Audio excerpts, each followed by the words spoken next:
नमस्कार, आप देख रहे हैं इंडिया वॉइस और मैं हूं आपके साथ पुष्पेंद्र चौधरी। देवभूमि समाचार में आपका स्वागत है। बुलेटिन की शुरुआत करेंगे। खबर उत्तराखंड से है, जहां राज्य के विभिन्न दुर्गम और धार्मिक स्थलों के लिए हेली सेवा का शुभारंभ किया जा रहा है। यह पहल न सिर्फ पर्यटन को बढ़ावा देने के लिए की जा रही है, बल्कि चार धाम यात्रा, आपदा प्रबंधन और स्थानीय लोगों की सुविधा को ध्यान में रखकर भी की गई है। इस कार्यक्रम में उत्तराखंड के मुख्यमंत्री, केंद्रीय नागरिक उड्डयन मंत्री और अन्य गणमान्य अतिथि मौजूद रहे। का विषय है कि आज हम उड़ान योजना के अंतर्गत पिथौरागढ़ से मुनस्यारी के साथ साथ हल्द्वानी से अल्मोड़ा के बीच हेली सेवाओं का शुभारंभ करने जा रहे हैं। भाइयों बहनों, अल्मोड़ा उत्तराखंड का प्राचीन नगर होने के साथ साथ ऐतिहासिक एवं सांस्कृतिक रूप से भी अत्यंत महत्वपूर्ण है। अल्मोड़ा की प्राकृतिक सुंदरता, शांत वादियां, हरे भरे पहाड़, ऐतिहासिक मंदिर, समृद्ध संस्कृति देश और दुनिया भर के पर्यटकों को, श्रद्धालुओं को आकर्षित करती है। साथ ही नंदा देवी मंदिर, कसार देवी मंदिर, बिनसर वाइल्ड लाइफ सेंचुरी जैसे स्थल अल्मोड़ा को विशेष बनाते हैं। इसके साथ ही यहाँ के हस्तशिल्प, ऊनी वस्त्र, स्थानीय व्यंजन भी अपनी एक विशिष्ट पहचान रखते हैं। इस हेली सेवा की शुरुआत से अब इन प्राकृतिक और सांस्कृतिक धरोहरों का आनंद लेने वाले पर्यटक आसानी से अल्मोड़ा तक पहुंच सकेंगे। वर्तमान में हल्द्वानी से अल्मोड़ा में पहुंचने में लगभग 4 घंटे लग जाते हैं और इस सेवा के प्रारंभ होने से ये यात्रा कुछ ही मिनटों की रह जाएगी, जिससे किसी इमरजेंसी की स्थिति में इन क्षेत्रों में रहने वाले लोगों को भी बहुत मदद मिल सकेगी। इसी के साथ साथ पिथौरागढ़ से मुनस्यारी के बीच भी सीधी हेली सेवा की शुरुआत होने जा रही है। मुनस्यारी अपनी प्राकृतिक सुंदरता, पंचाचूली पर्वत श्रृंखला और सांस्कृतिक समृद्धि के लिए प्रसिद्ध है। इस सेवा के प्रारंभ होने से न केवल मुनस्यारी की सुंदर वादियों को देखने आने वाले देश विदेश के पर्यटकों को यहाँ पहुँचने में आसानी होगी, बल्कि यह सेवा आदि कैलाश और कैलाश मानसरोवर यात्रा पर आने वाले श्रद्धालुओं के लिए भी बहुत उपयोगी सिद्ध होगी। मुझे पूरा विश्वास है कि इन हेली सेवाओं के प्रारंभ होने से जहां एक और इन दोनों क्षेत्रों में पर्यटन एवं आर्थिक विकास को गति मिलेगी, वहीं बेहतर कनेक्टिविटी द्वारा स्थानीय निवासियों के जीवन में भी सकारात्मक बदलाव आएगा। मैं इस अवसर पर सभी प्रदेश क्षेत्रवासियों एवं प्रदेशवासियों को इन सेवाओं के आज से प्रारंभ होने पर हार्दिक बधाई देता हूं। भाइयों बहनों, आदरणीय प्रधानमंत्री श्री नरेंद्र मोदी जी ने कुछ पूर्व आम आदमी को भी हवाई यात्रा करने में सक्षम बनाने के उद्देश्य से उड़ान जैसी दूरदर्शी योजना प्रारंभ की। इस योजना ने हमारे प्रदेश में हवाई संपर्क को मजबूत करने में, लोगों की पहुंच को आसान बनाने में, आवागमन में बहुत महत्वपूर्ण भूमिका और महत्वपूर्ण योगदान दिया है, जिसके अंतर्गत हमने राज्य में कई हिस्सों में हवाई पट्टियां और हेलीपोर्ट्स का विकास किया है। आज राज्य में 18 हेलीपोर्ट्स से हेली सेवाओं के संचालन की दिशा में कार्य किया जा रहा है, जिसमें से अब तक 12 हेलीपोर्ट्स पर सेवाएं सफलतापूर्वक प्रारंभ की जा चुकी हैं। इन हेली सेवाओं से अब तक गौचर, श्रीनगर, चिन्यालीसौड़, हल्द्वानी, मुनस्यारी, पिथौरागढ़, पंतनगर, चंपावत, बागेश्वर, नैनीताल और अल्मोड़ा जैसे महत्वपूर्ण क्षेत्रों को सफलतापूर्वक जोड़ा जा चुका है और आज हमें 2 नई हेली सेवाओं को प्रारंभ करने जा रहे हैं। यही नहीं, हम आने वाले समय में राज्य के अन्य महत्वपूर्ण क्षेत्रों को भी हेली सेवाओं से जोड़ने के लिए प्रयासरत हैं। हेली सेवाएं राज्य में न केवल आवागमन को सुगम बनाती हैं, बल्कि दैवीय आपदा के समय राज्य के दूरस्थ और दुर्गम क्षेत्र के लोगों के लिए एक लाइफलाइन, जीवन रेखा का काम भी करते हैं। भाइयों बहनों, हमारी सरकार राज्य में हवाई संपर्कों को और अधिक सशक्त बनाने के लिए घरेलू उड़ानों को बढ़ावा देने के साथ साथ उत्तराखंड को वैश्विक स्तर पर एक प्रमुख गंतव्य के रूप में स्थापित करने के उद्देश्य से अंतर्राष्ट्रीय उड़ानों के विस्तार के लिए भी निरंतर प्रयासरत है। हम जॉलीग्रांट एयरपोर्ट, पंतनगर एयरपोर्ट को अंतर्राष्ट्रीय विमान सेवाओं हेतु विकसित करने की दिशा में निरंतर कार्य। मुख्यमंत्री पुष्कर सिंह धामी ने कहा कि प्रदेश के युवाओं के भविष्य को सुरक्षित करना सरकार की सर्वोच्च प्राथमिकता है। उन्होंने बताया कि जब छात्र छात्राएं अपनी मांगों को लेकर धूप और गर्मी में बैठे थे, तब उनसे संवाद स्थापित करने के लिए वे स्वयं पहुंचे और उनकी मांगों को आगे बढ़ाने की कार्रवाई शुरू की गई। धामी ने कहा कि अब तक प्रदेश में 25,000 नियुक्तियां पारदर्शी तरीके से हो चुकी हैं और 100 से अधिक नकल माफियाओं को जेल भेजा गया है। उन्होंने आश्वासन दिया कि आने वाले 101 दिनों में 12,000 से अधिक नियुक्तियां की जाएंगी और भर्ती परीक्षाओं को पारदर्शी बनाने के लिए निगरानी समिति गठित किया जा रहा है। समय से लगभग 8 दिन हो रहे थे और हमारे सभी प्रदेश के हमारे बच्चे, हमारे बेटे बेटियां, हमारे भाई बहन गर्मी में और धूप में वहाँ बैठे थे और वो मांग कर रहे थे। तो निश्चित रूप से ऐसे समय में कुछ लोगों को ज़रूर लगता होगा कि मैं वहाँ क्यों चला गया, मैं झुक गया। मैंने कहा कि उनके लिए झुकना क्या, अगर सर कटाना पड़े तो सर भी कटा सकते हैं, क्योंकि वो हमारे भविष्य हैं। उनको किसी प्रकार की भी परेशानी नहीं होनी चाहिए। जो बीच में एक संवाद ठीक प्रकार से जो नहीं हो पा रहा था, उसमें गैप आ रहा था, तो मैंने स्वयं जाकर वहाँ पर संवाद स्थापित किया है और जो उनकी मांग थी, उनकी मांग के अनुरूप हमने उसको अग्रसारित कर दिया है, अग्रसारित कर रहे हैं। उसकी कार्रवाई हमने प्रारंभ कर दी है। आगे भी हम मिलकर, चूँकि 25,000 नियुक्तियाँ अभी तक संपन्न हुई हैं और बिना किसी नकल के संपन्न हुई हैं। 100 से अधिक नकल माफियाओं को पहली बार जेल भेजा गया है। पहली बार भर्ती परीक्षाओं में गड़बड़ी करने वालों के खिलाफ कार्रवाइयाँ प्रारंभ हुई हैं। अन्यथा एक कालखंड वो भी था कि पौड़ी जनपद में पटवारी भर्ती होती है, दूसरी जगह पर होती है। यूके SSSC के चेयरमैन और जो लोग उस समय के उसमें आरोपी पाए गए थे, उन्होंने पेपर तक कई स्थानों पर बैठ के सॉल्व करवाए थे, लेकिन कोई कार्रवाइयाँ नहीं हुई। हमने युवाओं के हक में ये अभियान प्रारंभ किया है और ये अभियान हमारा चलेगा। अगले एक साल के अंदर 12,000 से अधिक नियुक्तियाँ अभी होने का कैलेंडर हमारे पास है, आयोग के पास है, दोनों आयोगों के पास। और भर्ती परीक्षाओं को और पारदर्शी बनाया जाए। जो भी कमियां आई हैं, इसके लिए हम एक निगरानी समिति बनाने पर भी विचार कर रहे हैं, जिससे कि हमारे छात्र भी उन समितियों में रहेंगे और वो भी देखेंगे, छात्रों के प्रतिनिधि भी रहेंगे, जिससे कि कोई भी कहीं पर कमी है तो उस कमी को हम सब मिलकर दूर करें। राजधानी देहरादून में हर वर्ष की तरह इस बार भी दशहरा पर्व धूमधाम से मनाया जाएगा। बन्नू बिरादरी द्वारा आयोजित यह भव्य आयोजन पिछले 77 वर्षों से परेड ग्राउंड में आयोजित किया जा रहा है। दशहरा कमेटी के अध्यक्ष सरदार संतोख सिंह नागपाल ने बताया कि इस वर्ष रावण का पुतला 121 फीट ऊंचा होगा, जबकि मेघनाथ और कुंभकर्ण के पुतले 70 और 75 फीट के होंगे। शोभा यात्रा की तैयारी भी जोरों पर है, जिसमें नासिक और पंजाब से विशेष बैंड बुलाए गए हैं। अध्यक्ष ने बताया कि आयोजन का खर्च हर साल बढ़ रहा है और इस बार लगभग 20 से 25 लाख रुपए का बजट है, जिसमें सरकार से भी सहयोग मिलता है। सभी तैयारियां पूरी कर ली गई हैं और इस बार का दशहरा और भी भव्य रूप से मनाने की योजना है।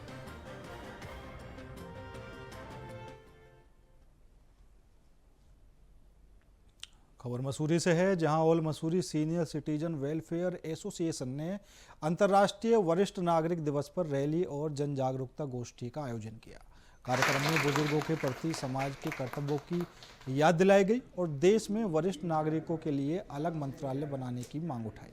समाज सेवी नरेंद्र साहनी ने कहा कि बुजुर्गों की संख्या बढ़ रही है, लेकिन उनकी समस्याओं के लिए सरकार के पास ठोस नीति नहीं है। उन्होंने बुजुर्गों के आर्थिक, सामाजिक और कानूनी हितों के लिए एक समर्पित मंत्रालय बनाने का आग्रह किया। गोष्ठी में पारिवारिक उपेक्षा, संपत्ति विवाद, मानसिक उत्पीड़न जैसे मुद्दे भी सामने आए। जिस एक छोटे शहर में रह रहे हैं मसूरी में, यहाँ क्लोज निट सोसाइटी है और बच्चे जब बाहर भी निकलते हैं, चाहे वो हमें बताएं या ना बताएं, उनके घर पहुँचने से पहले हमें पता चल जाता है कि उनकी क्या गतिविधि रही। आप जैसे और जो हमारे मित्रगण हैं वो उन्हें पूरे जागरूक हैं। इस वजह से छोटे शहरों में ये समस्या अभी इतनी नहीं है। जैसे बड़े शहरों में जहाँ बढ़ते जा रही है आबादी और कंट्रोल नहीं है बच्चों पर, वहाँ ये समस्याएं हो सकती हैं। पर वो समस्या छोटे शहरों में ना हो, उसी को ख्याल में रखते हुए हम इस कार्यक्रम को प्रतिवर्ष करते हैं और बच्चों को उत्साहित करते हैं कि वे अपने बुज़ुर्गों के साथ थोड़ा समय बिताएं, उनके जो अकेलेपन का वह है वो उसको मिटाने की कोशिश करें और उनके अनुभवों से लाभ लें। देखिए जी, अभी तक कोई भी एक छोटे से छोटा काम भी होना होता है तो बुज़ुर्गों के लिए कोई अभी कार्य नहीं हो रहा है। आप देखिए, एक छोटी सी सुविधा थी जो रेलवे की थी कि उनको अपना रेलवे कंसेशन मिलता था, कोविड के टाइम उसे बंद कर दिया गया। आज 5 साल बाद भी हम देखते हैं कि स्थिति वहीं की वहीं है। पूरे सरकार के खर्चे हो रहे हैं, विकसित भारत की बात हो रही है, हम इतने 80 करोड़ लोगों को मुफ्त में अन्न दे रहे हैं, परंतु बुजुर्गों का ना सम्मान दे रहे हैं और ना ही उनके जो अधिकार हैं उसको दे रहे हैं। अभी हम बात कर रहे हैं विकसित भारत की 1947 में, तब तक बुजुर्गों की संख्या भारत में 20 करोड़ के करीब हो जाएगी, जो आज 12 करोड़ है। तो उस इतने बड़े वर्ग के लिए कुछ ना सोचना बड़े अफसोस की बात है। सरकार को चाहिए कि एक तो इन छोटी छोटी मांगों को। खबर रुद्रप्रयाग से है, जहां प्रसिद्ध केदार धामों के कपाट बंद होने और चल विग्रह उत्सव के शीतकालीन गद्दी स्थलों के लिए रवाना होने की तिथि कल यानी विजयदशमी के दिन घोषित की जाएगी। मंदिर समिति के वरिष्ठ प्रशासनिक अधिकारी यदुवीर पुष्वाण ने बताया कि द्वितीय केदार भगवान मदम महेश्वर के कपाट बंद होने और चल विग्रह उत्सव की डोली कल कैलाश से शीतकालीन गद्दी स्थल ओकारेश्वर मंदिर ऊखीमठ के लिए रवाना होगी। वहीं तृतीय केदार भगवान तुंगनाथ के कपाट बंद होने और डोली के धाम से शीतकालीन गद्दी स्थल मक्कूमठ के लिए रवाना होने की तिथि भी पंचांग गणना के अनुसार कल घोषित की जाएगी। धार्मिक श्रद्धालु और स्थानीय लोग इस शुभ अवसर की प्रतीक्षा में हैं और पूजा अर्चना के साथ साथ इस उत्सव की तैयारियों में जुटे हुए हैं।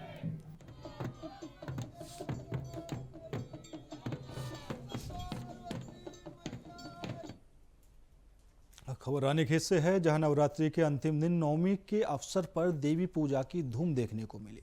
श्रद्धालु ने अपने अपने घरों में माता रानी की विधिपूर्वक आराधना की, वहीं मंदिरों में भी भक्तों की भारी भीड़ उमड़ी। इस पावन पर्व पर कई जगह भंडारे आयोजित किए गए, जहां लोगों ने प्रसाद ग्रहण किया और देवी की पूजा अर्चना में भाग लिया।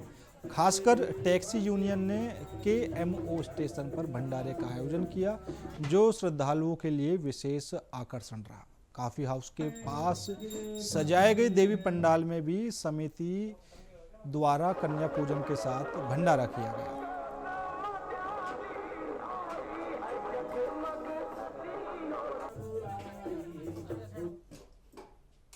खबर उधम सिंह नगर से है, जहां पुलिस ने नाबालिग से दुष्कर्म और हत्या के मामले का 24 घंटे के भीतर खुलासा किया है। कुंडा थाना पुलिस ने इस मामले में जांच आरोपियों को गिरफ्तार किया। मृतक नाबालिग 10 सितंबर से लापता थी, जिसकी शिकायत 19 सितंबर को दर्ज कराई गई। जांच में सामने आया कि आरोपियों ने नाबालिग को बहला फुसलाकर अपने पास बुलाया और दुष्कर्म किया। पकड़े जाने के डर से उन्होंने उसकी हत्या कर दी। वहीं SSP मणिकांत मिश्रा ने कहा कि ऐसे संगीन अपराधों में लिप्त लोगों को किसी भी सूरत में बख्शा नहीं जाएगा। उन्होंने समाज से भी अपील की है कि वे ऐसे मामलों में पुलिस का सहयोग करें, ताकि दोषियों को कड़ी से कड़ी सजा मिल सके। दिनांक 29 सितंबर को थाना कुंडा में वादिनी द्वारा अपनी 15 वर्षीय पुत्री के गुमशुदा होने की तहरीर दी गई। थाने में तत्काल गुमशुदगी दर्ज कर बालिका की बरामदगी हेतु पुलिस टीम का गठन किया गया। जांच में यह तथ्य सामने आया कि इमरान नाम का युवक जो पीड़िता के पड़ोस में रहता था, वह कुछ अन्य लड़कों के साथ मिलकर नाबालिग को बहला फुसलाकर अपने साथ ले गया। जब बालिका ने घर लौटने की बात कही तो पकड़े जाने के भय से उसकी इन सभी ने मिलकर हत्या कर दी। इस घटना में शामिल 5 अभियुक्त गिरफ्तार किए जा चुके हैं।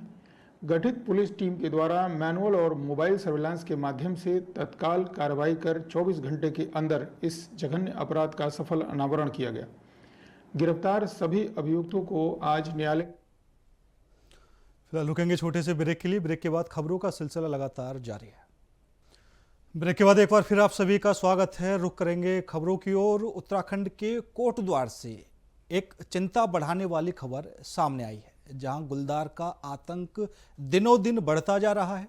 मवाकोट, झंडीचोड़, सनेह समेत आधा दर्जन से ज्यादा इलाकों में गुलदार की दहशत का आलम यह है कि ग्रामीण शाम होते ही घरों में कैद हो जाते हैं। इलाके में गुलदार की सक्रियता इतनी बढ़ चुकी है कि अब तक कई मवेशी इसका शिकार बन चुके हैं। और तो और उत्तर प्रदेश से सटे गांव में गुलदार ने एक मासूम बच्चे को भी अपना निवाला बना लिया। इस दर्दनाक घटना के बाद इलाके में डर और ज्यादा गहरा गया है। तो फिलहाल गुलदार का खतरा कोटद्वार और आसपास के गांवों में बना हुआ है। वन विभाग अलर्ट है, लेकिन जरूरी है कि लोग भी सतर्क रहें और अकेले बाहर ना निकलें। खासकर बच्चों और बुजुर्गों की सुरक्षा का विशेष ध्यान रखा जाए। यह विकास बनाम जंगल का टकराव है, जिसमें दोनों की सुरक्षा सुनिश्चित करना बड़ी चुनौती बन चुकी है।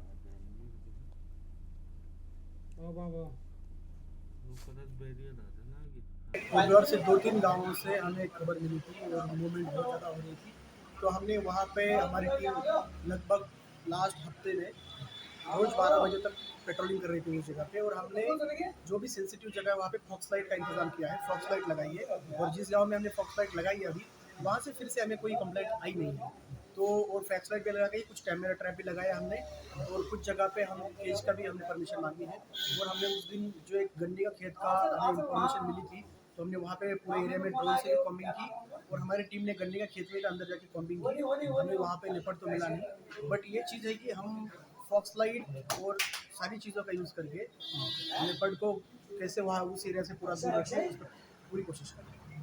हाईवे पे कई बार आ जाता है नेच पे, तो क्या गश्त बढ़ाई जाएगी या कुछ कुछ जो राहगीर हैं या यात्री हैं उनको किस तरीके से राहत दी जाएगी?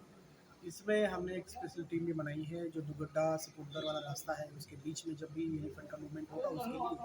बट इस महीने में बहुत ज़्यादा मूवमेंट होता है, क्योंकि बारिश के बाद, बारिश के टाइम पे जब एक्स्ट्रा बारिश होती है तो उनको एक जगह से दूसरी जगह जाना होता है, उसमें मूवमेंट हुई है। बट अभी वो मूवमेंट कम आ रही है धीरे धीरे, तो जहाँ पे भी हम ज़रूरत पड़ेगी हम टीम को भेज देंगे।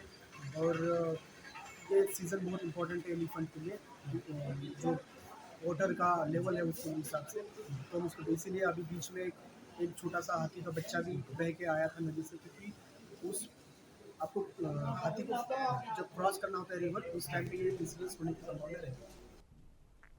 खबर रामनगर से है, जहां कॉर्बेट नेशनल पार्क के पास एक घायल जंगली बिल्ली देखी गई, जिसे स्थानीय लोगों की सूचना पर वन विभाग ने तुरंत संभाला, लेकिन कुछ देर बाद उसकी मौत हो गई। जंगल केट संकटग्रस्त प्रजाति है और वन्य जीव संरक्षण अधिनियम 1972 के तहत अनुसूची 1 में शामिल है। घटना NH 309 के पास हुई, जहां यह घायल हुई। पोस्टमार्टम रिपोर्ट में सड़क दुर्घटना के कारण गंभीर चोटों की पुष्टि हुई है, जिससे यह साफ हुआ है कि वाहन की टक्कर से उसकी मौत हुई। विशेषज्ञों ने तेज रफ्तार वाहनों और सुरक्षित वन्यजीव कॉरिडोर की कमी को इस समस्या का मुख्य कारण बताया।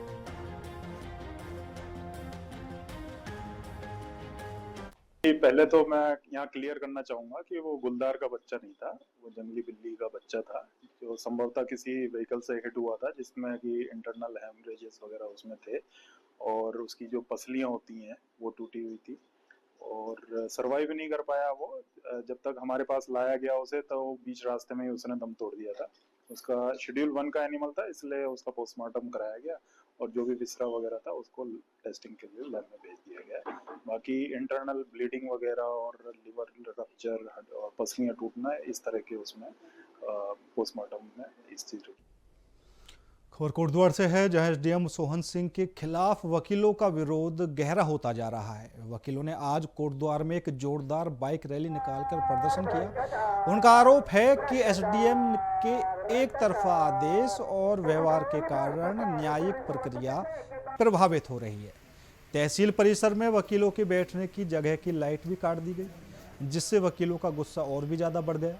एडवोकेट अर्जुन सिंह भंडारी ने चेतावनी दी है कि यदि SDM के खिलाफ तत्काल कार्रवाई नहीं हुई तो वो पूरे प्रदेश में आंदोलन करेंगे और न्याय की लड़ाई जारी रखेंगे। भ्रष्टाचार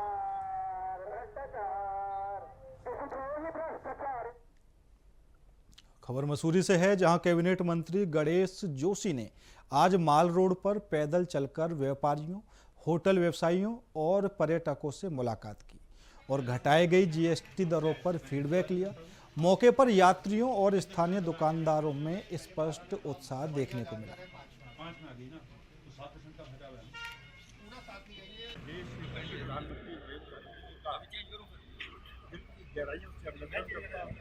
स्वागत करता हूँ। दशहरा दिवाली जैसा त्योहार जो हम लोग बड़े धूमधाम से मनाते हैं, ऐसे अवसर पर आपने जीएसटी कम करके देश की करोड़ों करोड़ों जनता को जो तोहफा दिया है, इसके लिए धन्यवाद सब पर्याप्त नहीं है। अभी मैं लगभग 70-80 दुकानों पर मैं गया, सभी दुकानदारों ने दिल से थैंक यू मोदी जी बोला। Thank you ji, thank you Modi ji. ये देखिए, आप एक व्यवसायी हैं पर ये बार बार थैंक यू मोदी जी बोल रहे हैं। इसका मतलब आम जनमानस, आम जनता मोदी जी के फैसले से खुश है और कुछ टूरिस्ट भी यहाँ पर आए। मैंने उनसे ये बात की, वो भी खुश है। मैं इसके लिए मोदी जी का अभिनंदन करता हूँ, आभार करता हूँ और हम लोग अपील करते हैं कि आप भी मोदी जी का आभार करें, क्योंकि एक बहुत बड़ा फैसला यहाँ के लोगों के देश के लोगों के लिए। फिलहाल मेरे साथ इस बुलेटिन में इतना ही। बाकी देश और दुनिया की तमाम खबरों के लिए देखते रहिए इंडिया वॉइस।